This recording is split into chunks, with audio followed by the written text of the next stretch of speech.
Assalamualaikum warahmatullahi wabarakatuh. Sebelumnya, izinkan saya memperkenalkan diri. Nama saya Rahma Robiatma dengan NIM 0302 1282 227026 dari kelas B Indralaya jurusan Teknik Pertambangan. Sebelumnya, video ini sengaja saya buat untuk memenuhi tugas pemboran dan mata kuliah pemboran dan peledakan.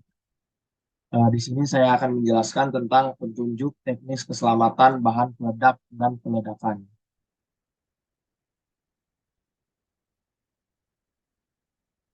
Dari sini, bahan peledak. Bahan peledak merupakan sarana yang efektif sebagai alat pembongkaran batuan dalam industri pertambangan. Oleh karena itu, perlu dimanfaatkan sebagai barang yang berguna di samping itu juga merupakan barang yang berbahaya. Untuk itu, dalam pelaksanaan pekerjaan peledakan harus hati-hati sesuai dengan peraturan dan teknik-teknik yang diterapkan, sehingga pemanfaatannya lebih efisien dan aman.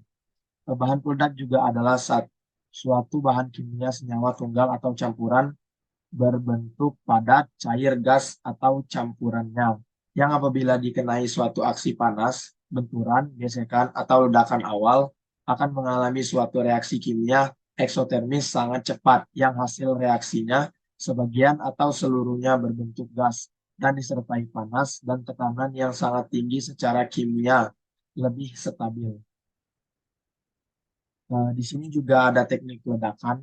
Teknik peledakan merupakan tindak lanjut dari kegiatan pemboran, di mana tujuannya adalah untuk melepaskan batuan dari batuan induknya agar menjadi fragmen-fragmen yang berukuran lebih kecil, sehingga memudahkan dalam proses penanganan material selanjutnya. Di sini juga ada gudang tempat bahan peledakan disimpan. Gudang bahan peledakan merupakan suatu bangunan atau kontainer atau tangki yang secara teknis mampu menyimpan bahan peledak secara aman.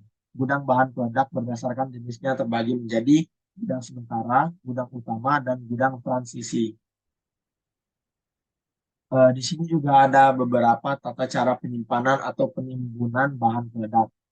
Yang pertama, bahan peledak yang disimpan di tambang hanya pada gudang yang telah mempunyai izin dengan kapasitas tertentu yang ditetapkan oleh KAIT atau Kepala Dinas atas nama KAIT secara tertulis. Apabila gudang bahan peledak terletak di luar WIUP dan eh, di luar IUP dan atau wilayah proyek akan digunakan untuk kegiatan pertambangan harus mendapat persetujuan tertulis dari KAIT atau Kepala Dinas atas nama KAIT. Yang kedua, gudang bahan peledak yang digunakan untuk kegiatan lain harus mendapat persetujuan dari KAIT. Yang ketiga, gudang bahan peledak dibangun berdasarkan gambar konstruksi sesuai dengan persetujuan RKAB tahunan. Persyaratan teknis pembangunan gudang gudang bahan peledak tersebut diatur lebih lanjut dalam petunjuk teknis yang ditetapkan oleh Direktur Jenderal. Yang keempat, KIT atau Kepala Dinas dapat membatalkan persetujuan gudang bahan peledak yang tidak lagi memenuhi persyaratan.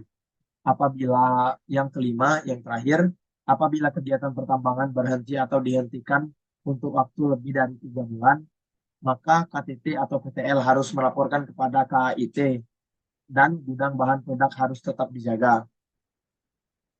Yang selanjutnya yaitu jarak aman gudang bahan peledak. Yang pertama, mempertimbangkan jarak terhadap bangunan yang didiami seseorang, rumah sakit, kantor, sekolah, jalan umum, gudang bahan peledak, dan lain sebagainya.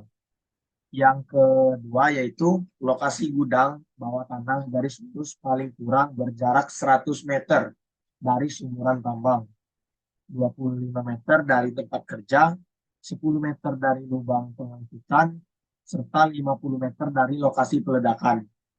Ruangan gudang bahan peledak di permukaan dan di bawah tanah terdiri dari ruangan tempat penyimpanan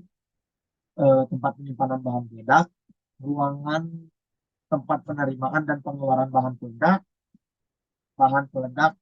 dan yang terakhir, bahan peledak disimpan berdasarkan sifatnya. Pengangkutan bahan peledak Jadi di sini bahan peledak menggunakan beberapa metode untuk pengangkutan, yaitu pengangkutan bahan peledak menggunakan kendaraan khusus dengan ketentuan tersedia rotary lem berwarna merah, yang kedua tersedia bendera merah dengan ukuran 30 sampai 40 cm dan diletakkan di belakang kabin. Yang ketiga memiliki tulisan awas bahan peledak yang dipasang pada sisi kiri, kanan, belakang unit pengangkutan yang mudah terlihat.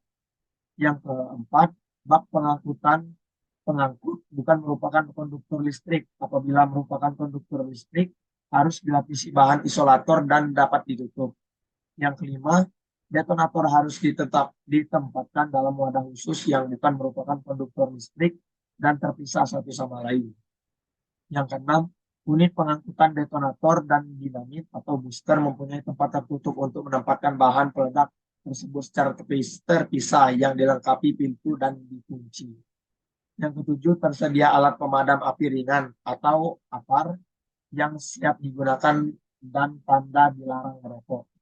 Yang terakhir, unit pengangkutan dinyatakan layak oleh KTT atau PTL berdasarkan hasil penguji kelayakan. Uh, itu tadi merupakan rangkaian dari teknis dari uh, bahan peledak dan peledakan. Baiklah, sekian video yang dapat saya sampaikan. Lebih dan kurangnya saya mohon maaf. Kepada Allah saya mohon ampun. Saya akhiri. Wassalamualaikum warahmatullahi wabarakatuh.